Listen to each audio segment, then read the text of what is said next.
Evening. All right, so I'm sure you're all feeling a massive relief from getting your part in and knowing that stuff is over and done with and not going to be coming back again to haunt you. I have started marking them. Yeah, I get that. You guys just have assignment after assignment after assignment. It is very hectic for you guys, especially those doing things congruently and all that jazz. So just take it one day, 1 minute, 1 hour, whatever gets you through. So now that the part is done, it's being marked. It's going to take me a while. There's quite a few of you, so just give me a bit of time. It'll be they will release the marks as I finish each group. So I'm not going to hold on to the marks. So just know that you will get your marks in a staggered way, that not everyone will get their marks at the same time. All right, so don't panic if someone says marks are out and yours isn't. I'm marking group 1 at the moment. So I will start with group 1 this time, and next time I'll start with group 3 and work back, just to make it fair. All right. Before we get going with tonight's collab, are there any questions or anything anyone needs me to clarify, or anything you want me to go over from previous learning units, or anything at all, really, before looking at the content for Learning Unit 5? Awesome. Okay. So, why have I got Learning Unit 4? That's not going to help us. I clicked on the wrong notes. Hold on. Learning Unit 5. There we go. Nope, still says Learning Unit 4. What have I done there? I wrote the wrong learning unit at the top. Sorry, guys. I will correct that in the notes. That was weird and threw me. All right. So hopefully some of you have been able to start working through Learning Unit 5, started working through the content. And what is important for this, firstly, more than anything else to start, is understanding our different sources that we're able to use when it comes to journalism. Okay. And what is important is for you guys to understand, I know that you will probably be used to primary and secondary sources, which you'll see in the notes. And, you know, those are kind of standard ways of breaking up our content. For our primary sources being our eyewitness accounts, diaries, works of arts, where our secondary sources are, you know, journal articles and information that's primary sources that then are taken and broken down further into our secondary sources. And we also have tertiary sources that we don't often refer to. But what is more important for the journalism space is this idea of formal and informal sources. All right. Now, the reason why I want to bring this up with you guys is that it's something you need to be looking out for when you are working with your sources and finding stuff online. You need to think about a combination of formal and informal sources. So the reason why I say this, your formal sources are people that will give your story credibility. So they're your doctors, your scientists, your medical professionals, anyone that actually knows what is going on in the particular field that you're dealing with. All right? Those are your formal sources. Just give me 1 second, guys. So your formal sources are the ones that help you to actually reaffirm what you're trying to say. They're supporting the argument, supporting what you're saying. Your informal sources, on the other hand, are your slightly questionable, maybe not necessarily the most world-renowned of sources, but trust me, they're just as important.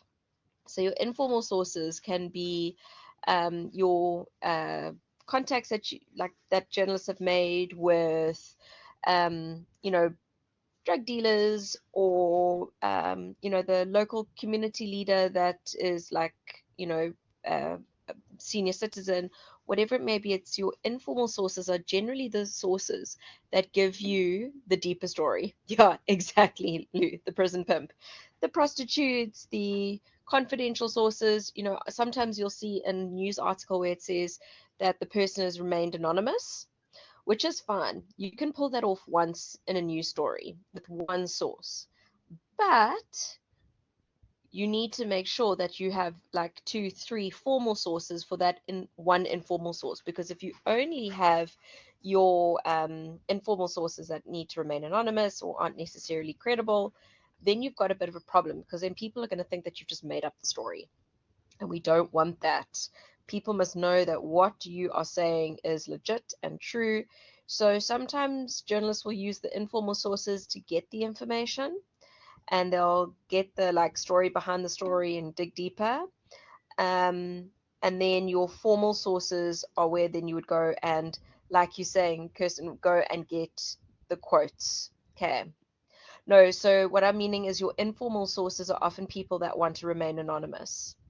So, they don't necessarily want their name tied to the story, or that they've been speaking to the media, because it could cause bigger problems for them in terms of their everyday life.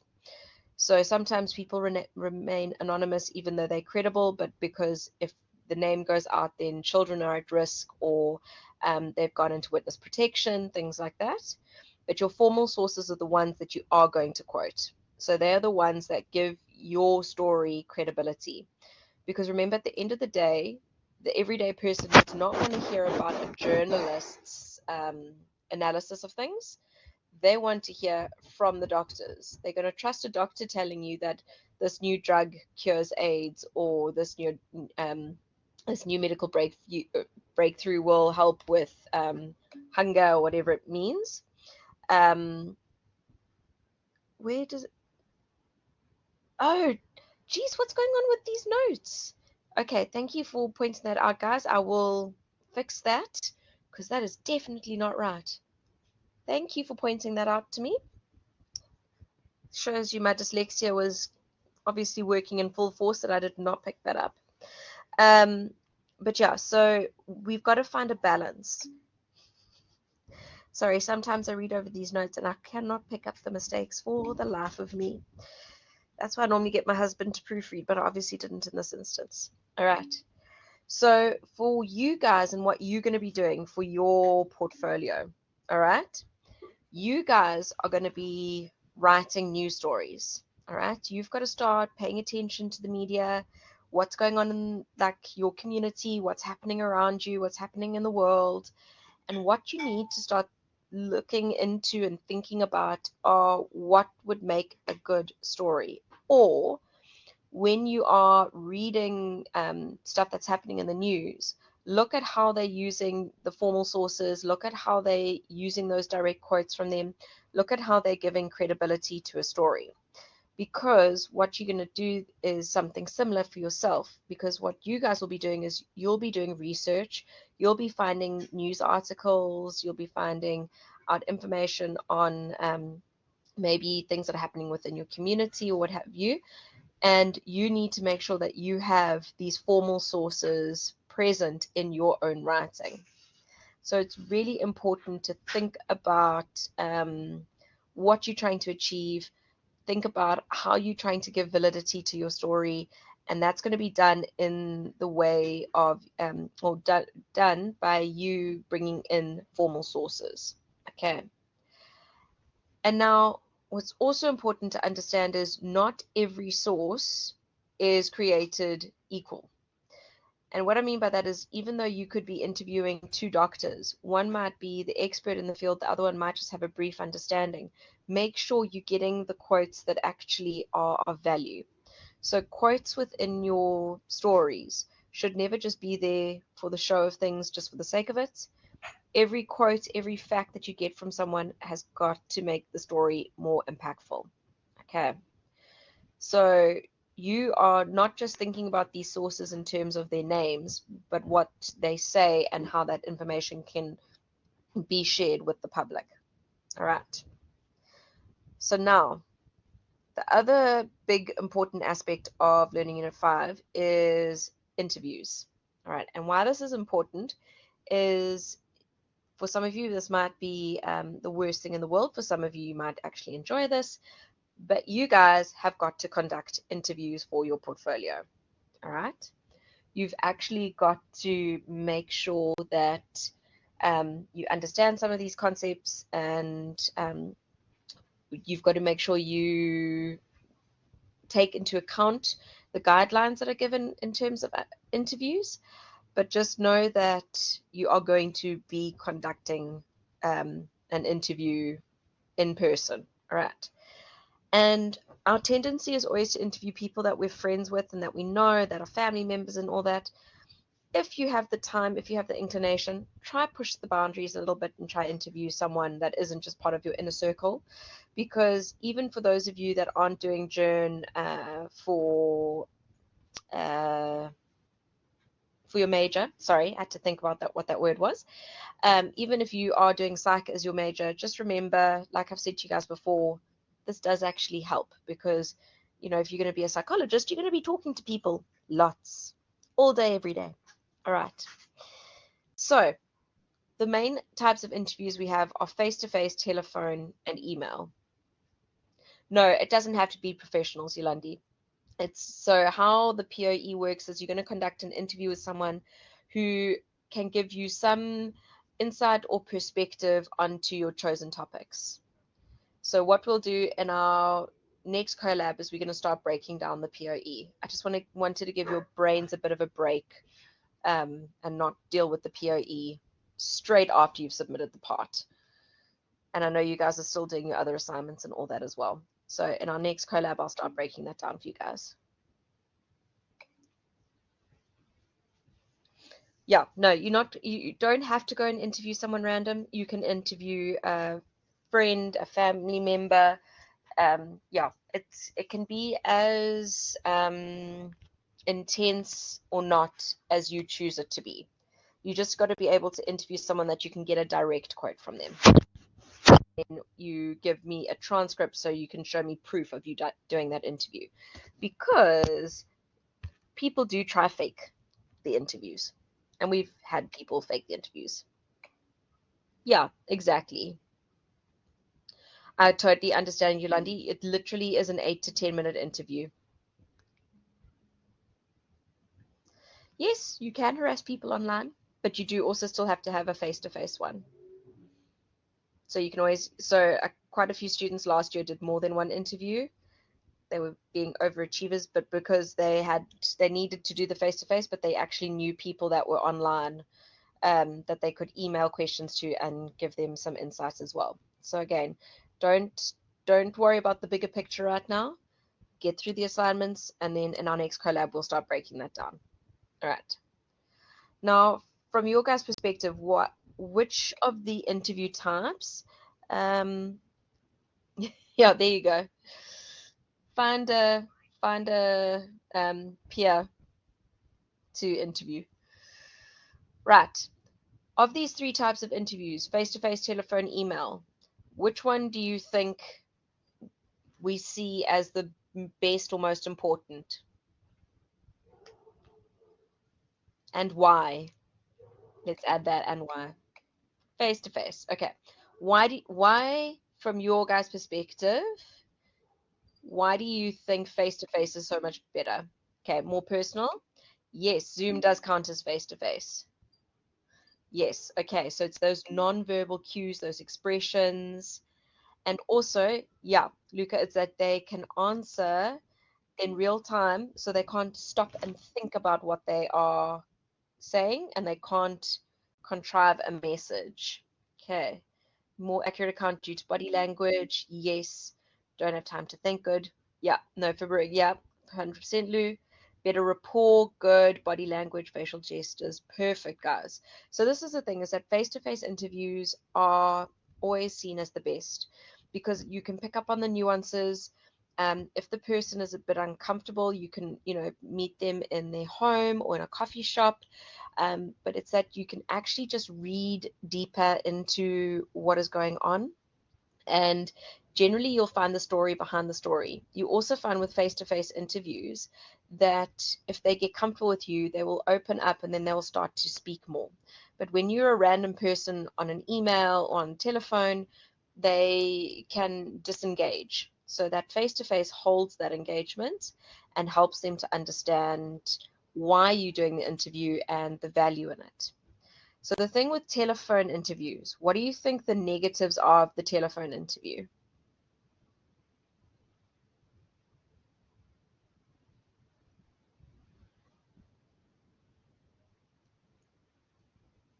What can go wrong with telephone? Okay, so you can't see that body language. And then what else? Bad signal, interruptions, can be distracted, 100% network issues, disengage. And yeah, you may miss things because you can't hear clearly.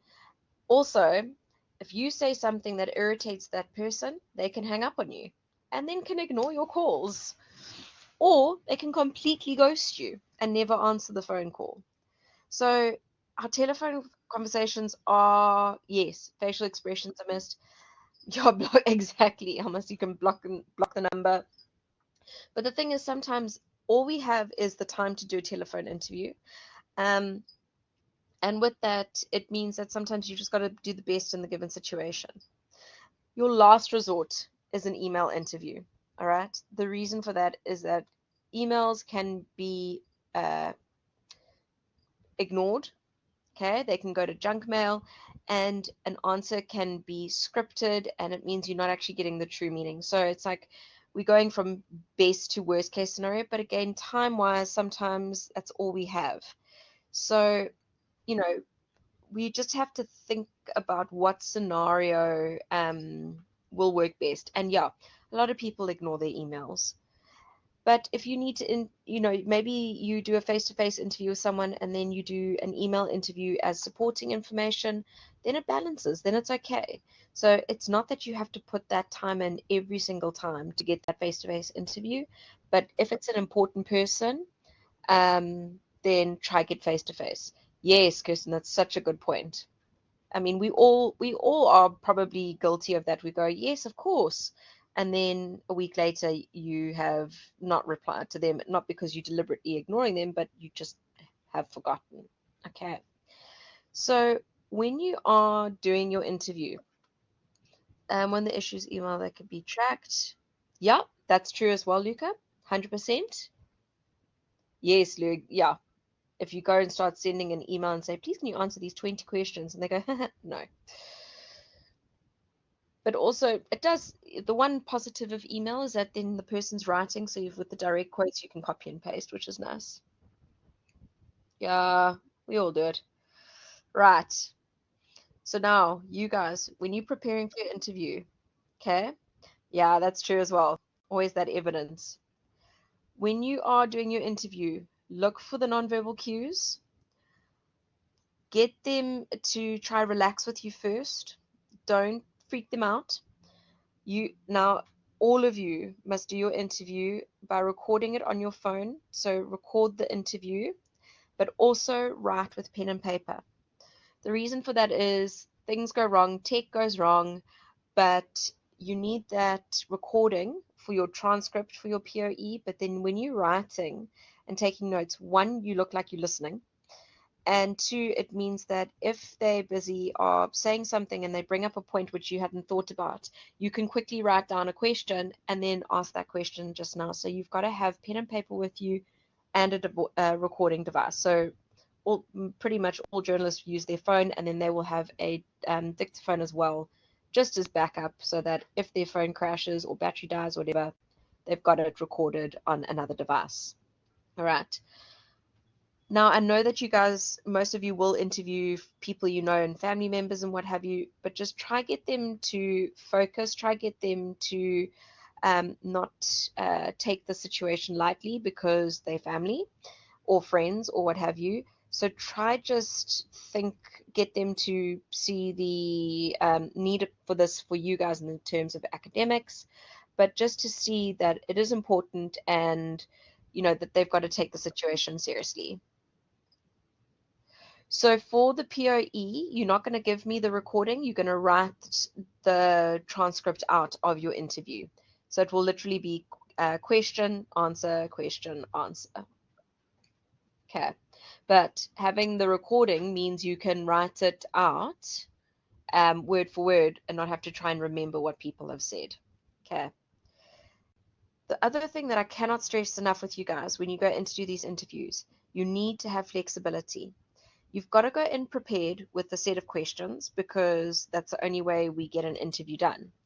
But so often that you will do an interview and while they're talking, like I said earlier, other points get raised and you go on take the interview on a completely different angle, not a tangent, because it's not a bad thing. It's that you've found the better angle to the story.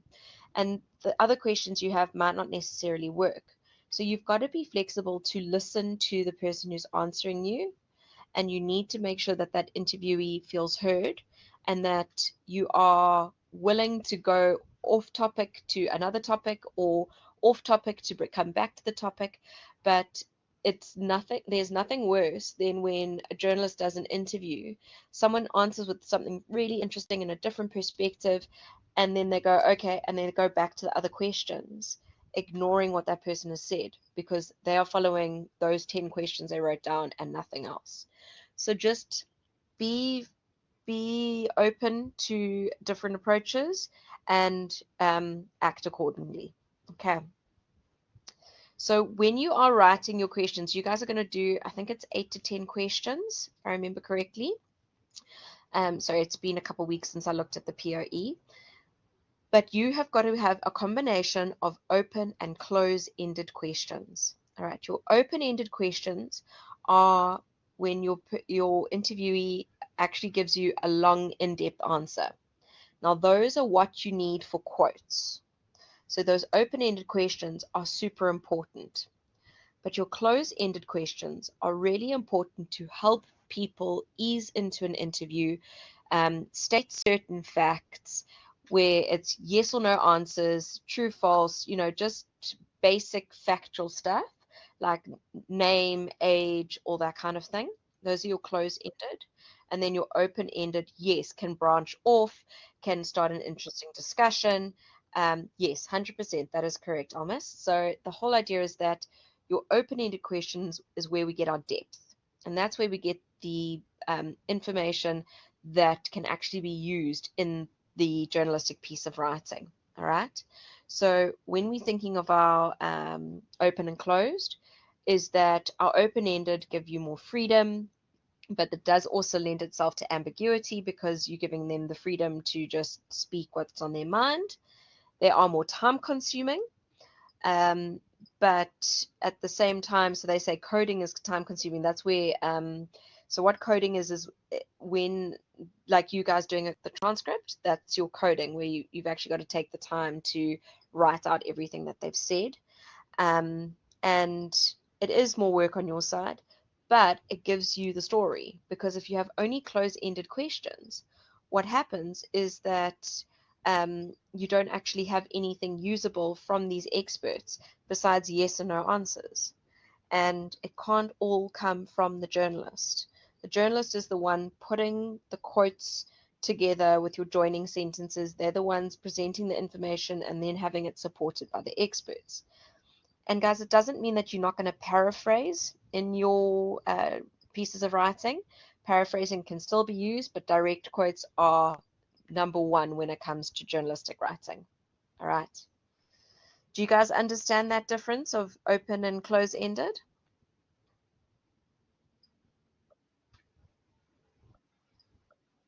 Okay. Now, the other thing that you guys would have heard of, and there's quite a few slides on this, but you guys can have a look at this on your own, is on and off the record. Now, I know they do sound like terms. No, Lou, so in your in your pieces that you guys are writing, there will be no in-text referencing in them. There will be references in the reference list, and every source that you use, you will reference in the reference list, but no in-text referencing for the journalistic pieces. Okay, so this will be your one and only out. Okay. Don't then go say to your other OTs, but Annie said that we weren't in-text referencing, just for the journalistic pieces. All right. There is one academic piece in your POE, which is like a short 10-mark question, that will have referencing. But when you've got your journalistic writing and your interviews and all that, there will be no in-text referencing. So take the win. It does make life just that little bit easier. Now, the reason I just want to say mention on and off the record is that it is a legit thing. And if someone says something's off the record, it means you can't quote that information. You do have to go and find someone else to verify those facts, or you have to skip them out completely. But if someone tells you they are off the record, then they are off the record. But when they've relaxed and they're going on to other topics, you've got to make sure you say, are we back on the record? Otherwise, it means everything from that point when they say, are we off the record, means that nothing can be used. And you don't want to catch yourselves out on that one. It is a problem, because then it means you don't have enough content to work with for your story. All right. Now, the other thing that you guys need to be aware of, or what's important for this particular learning unit, are the three styles of interview, or the three styles of interviews that you guys can use. So these are the funnel, the trumpet, and the tunnel. All right, so let's start with funnel. Now, what your funnel structure is that it starts with your more broad-ended questions, clarifying questions, general questions, and basically you can lull your person into a sense of comfort and be relaxed, and they feel all chill and happy with life. All right, but then this is where the twist comes in, is that you then start asking the questions which are more hard-hitting, more accusatory, more challenging, and then they have to actually now think, and actually, they get caught out because they are going from like very relaxed, very, gentle, easy questions, and then next minute you start going with the more hard-hitting questions. And it's like when you're trying to find out like an investigative piece, you're trying to find the drama behind the everyday. So funnel works also, so that's the one approach to funnel. The other approach to funnel is that you have your broad-ended questions, again, that sense of security, everyone's happy and all that, and then you can go and narrow it down by filling in those gaps with certain questions where they can do 1 or 2 word answers, just to make sure that you have got the facts correct. All right. Does that make sense with funnel?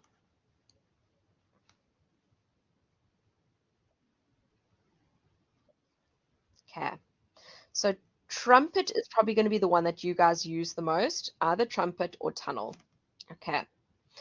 The reason is that with your trumpet, it works almost in a reverse, in that you start with small questions, open and closed-ended, but you start with easy questions, simple chit-chat that you would have with the person, and then what happens is you start to get to the more deeper questions.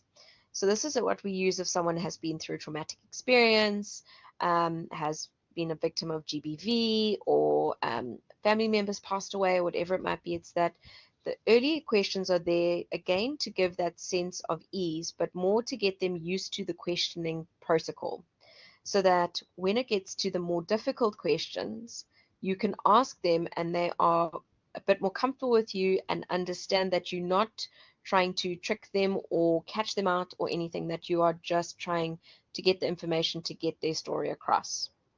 So this is why I say, because you guys are going to be doing these news pieces, chances are you guys will be using this type of interview, or you're going to be using the tunnel interview, which is just basically gathering the 5 W's and H, or who, what, when, where, why, and how. All right, we're going to get into that in Learning Unit 6.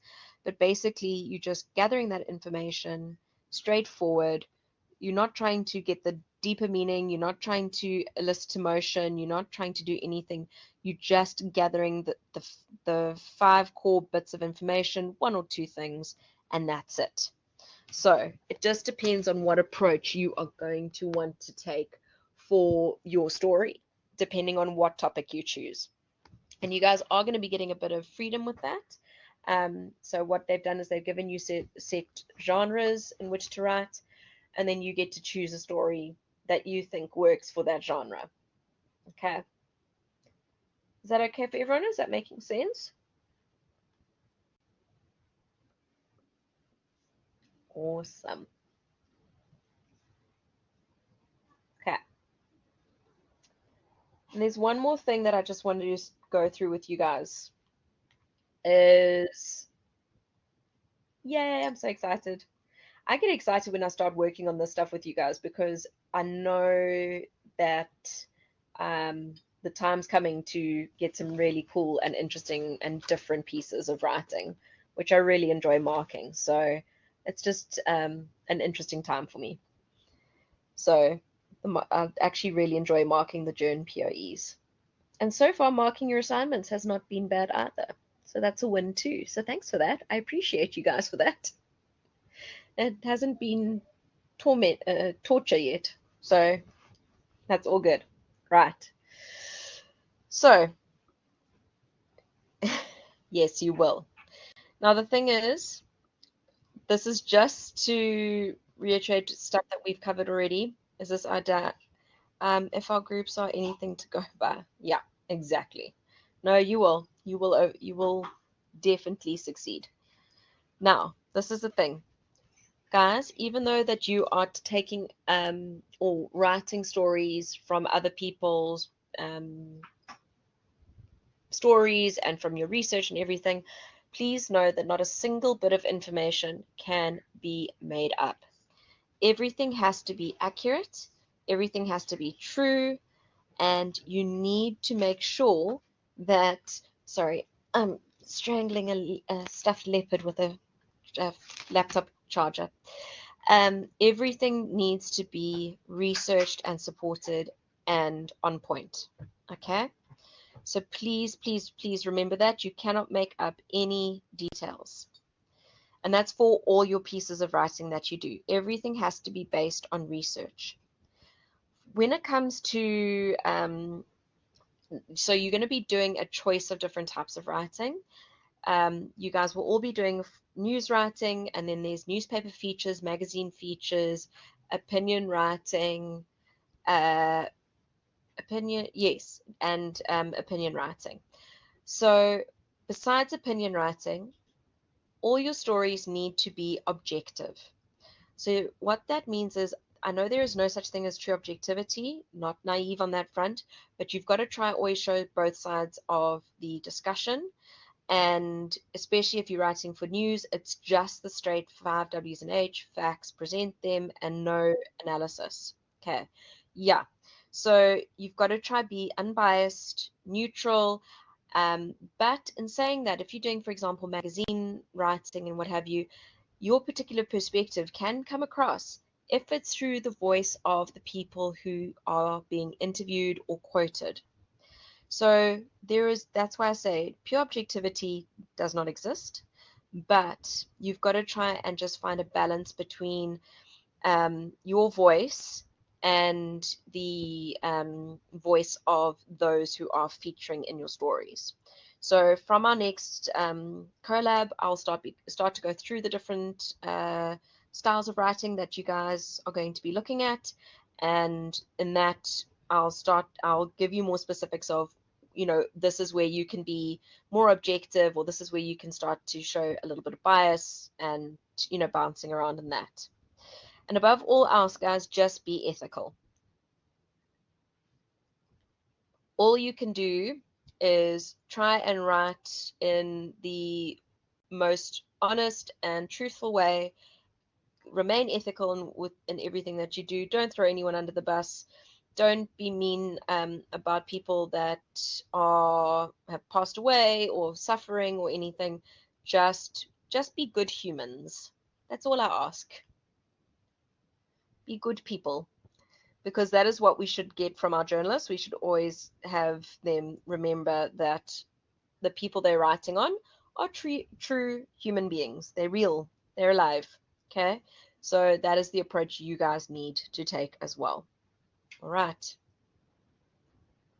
Any questions?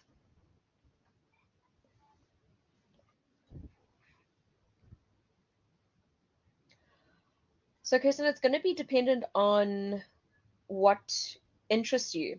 So, the one thing I can say above all else is you are going to be having to write these pieces. It is unusual, it's new, it's a different way of writing to your academics. Choose topics that interest you. So, if you like stuff on politics, then you'll be able to do that. If you like sports, you can do that. If you like stuff that's happening within your community, you'll be able to do that. So, the different genres all lend itself to different types of writing. And there is nothing worse, and I can see it clearly in the writing, when someone is writing a piece, and I can see that they have got absolutely no interest in what they're writing on. And to me, that doesn't make sense. It doesn't help, because if that is the case, it means that it comes through in your work. Sorry, I just was trying to pull up the POE, but for some reason it's not in the folder anymore. I don't know if any of you have access to it offhand. I'm just going to pull it up from the portal. I just want to show you guys the different genres. That's okay. It's absolutely fine if you don't know what. Okay. It's not going to let me pull it up now because it's trying to log me in as a student rather than as a lecturer. So it's saying I do not have access denied. So let me just pull it up on my phone. That way I can just explain to you guys quickly. Going through our documents. There we go. No. Okay. I will, wait, I've got it there. All right. So basically with your POE, you have got, I'm just trying to think what it is, JRNS6222. We got 6221.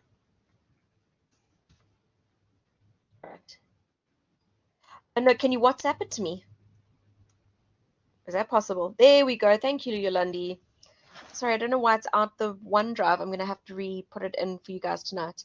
So if you have a look, we've got business, current affairs, and guys, current affairs is not only like the hard-hitting political stories. It's things that are happening at the moment. So whether it be Elon Musk with new tech discoveries, whether it be new stuff with satellite imagery, whatever it is, as long as it's current. So there we go. We've got community, travel, sport, entertainment, education, health, technology, and environment. So you can see there are a massive array. Are those from the POE? Entertainment, oh, it's entertainment and culture and health and science. There we go. Yes. Yeah. Okay. Cool. So you guys basically have got an open book into all sorts. All right. You have got the opportunity to think about what really interests you. Oh, there we go. Thank you so much for sharing it on the WhatsApp group. I'm going to put it straight into the folder right now.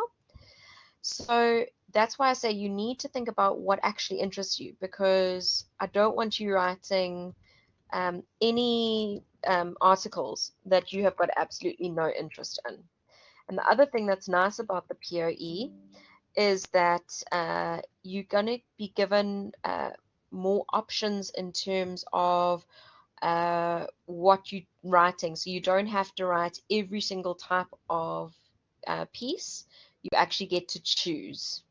So that means that, again, it's that you can work it to what you enjoy. Okay.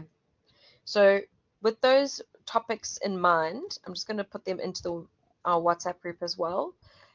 start looking around. Start looking for these kinds of topics. Think about what interests you, what you actually like to read up on, and go with that. Because if you do that, then it means that I'm going to get decent content out of you. And I know the aim is always obviously to do well for everyone. Okay. Any other questions, guys?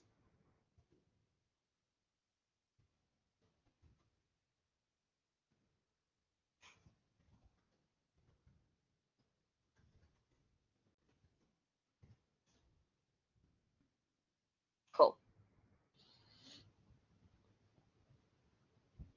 Okay. Then that's us for tonight. Thank you guys for coming online. So the two interviews can be with two different people. It can be two different people in two different fields. It's totally up to you.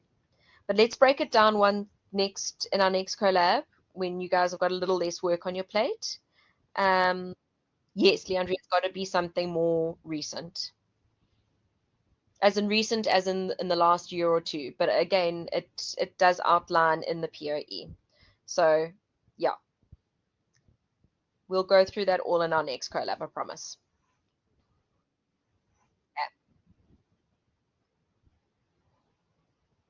Oh, fun.